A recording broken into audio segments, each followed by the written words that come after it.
Hi all. ഞാൻ കഴിഞ്ഞ ദിവസം സ്പോക്കൺ ഇംഗ്ലീഷ് ക്ലാസ്സുകളെ പറ്റിയിട്ട് ഒരു വീഡിയോ ചെയ്തിരുന്നു. അപ്പോൾ അതിന് സമ്മിശ്രമായിട്ടുള്ള ഗുഡും ബാഡുമായിട്ടുള്ള കമൻറ്റുകൾ വരുന്നുണ്ടായിരുന്നു. അപ്പോൾ ഞാൻ അതിൻ്റെ ഒരു തുടർച്ചയായിട്ടാണ് ഈ വീഡിയോ ചെയ്യുന്നത്. ഒരു കാര്യം വളരെ ക്ലിയർ ആയിട്ട് മനസ്സിലാക്കുക.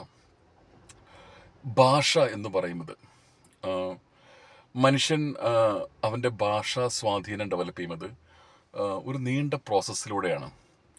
ഒരു കുട്ടി 1 വയസ്സാകുമ്പോഴാണ് ഒരു മീനിങ് ഫുൾ വേർഡ് ഉച്ചരിക്കുന്നത്. മേ ബി അച്ഛനെന്നോ അമ്മയെന്നോ അല്ലെങ്കിൽ ഏത് ലാംഗ്വേജിലാണെങ്കിലും ഉച്ചരിക്കുന്നത്. അതിനുശേഷം അവൻ്റെ ആ വളർച്ചയുടെ ഘട്ടങ്ങളിൽ ഒരു 7-8 വയസ്സാകുമ്പോഴേക്കും അവൻ ഒരുപാട് വാക്കുകൾ പഠിക്കും. പുതിയ പുതിയ വാക്കുകൾ പഠിച്ചുകൊണ്ടിരിക്കും. ഈ വാക്കുകൾ പഠിക്കുന്നതെല്ലാം അവൻ എവിടെയാണോ ജനിച്ചത് ആ പ്രദേശത്ത് അവൻ്റെ അച്ഛനും അമ്മയും സമൂഹവും കൂട്ടുകാരും ഉപയോഗിക്കുന്ന ടോണിലായിരിക്കും.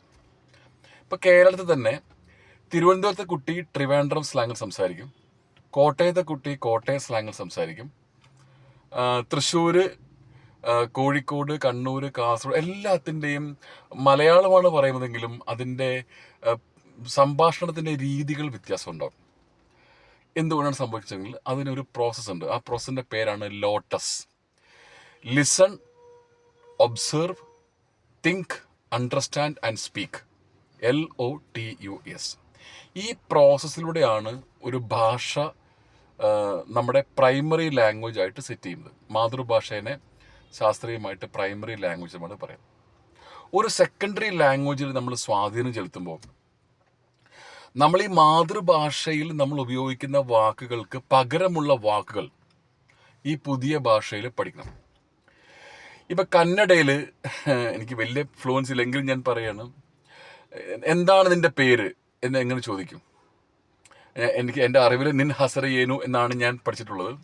നമ്മുടെ ഒരു കോമഡി ഫിലിം ഉണ്ടല്ലോ, ഐന്തികസ് നല്ലിയാരാവ് ദോബ്രവധവയും ആടിക്കൊണ്ടേ താത്താവിനാസികൾ നിനക്ക് സിഗിരി എന്ന് പറയുന്ന പോലെ, ഈ പദസമ്പത്ത് ആദ്യത്തെ നമ്മളുടെ സ്റ്റേജാണ്.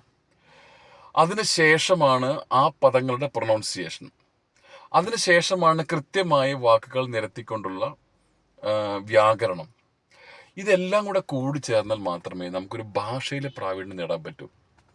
അല്ലാണ്ട് അത് ഒരു സുപ്രഭാതത്തിൽ പൊട്ടി വീഴുമ്പോൾ ഒരു സാധനമല്ല. ഈ ഒരു ഫാൾസ് കോൺഫിഡൻസ് ആണ് ഈ കമ്പനികൾ കൊടുക്കുന്നതാണ് ഞാൻ സിമ്പിളായിട്ട് പറഞ്ഞത്. So please don't mistake. ഇങ്ങനെ അത് സംഭവിക്കൂ. Okay, have a nice day.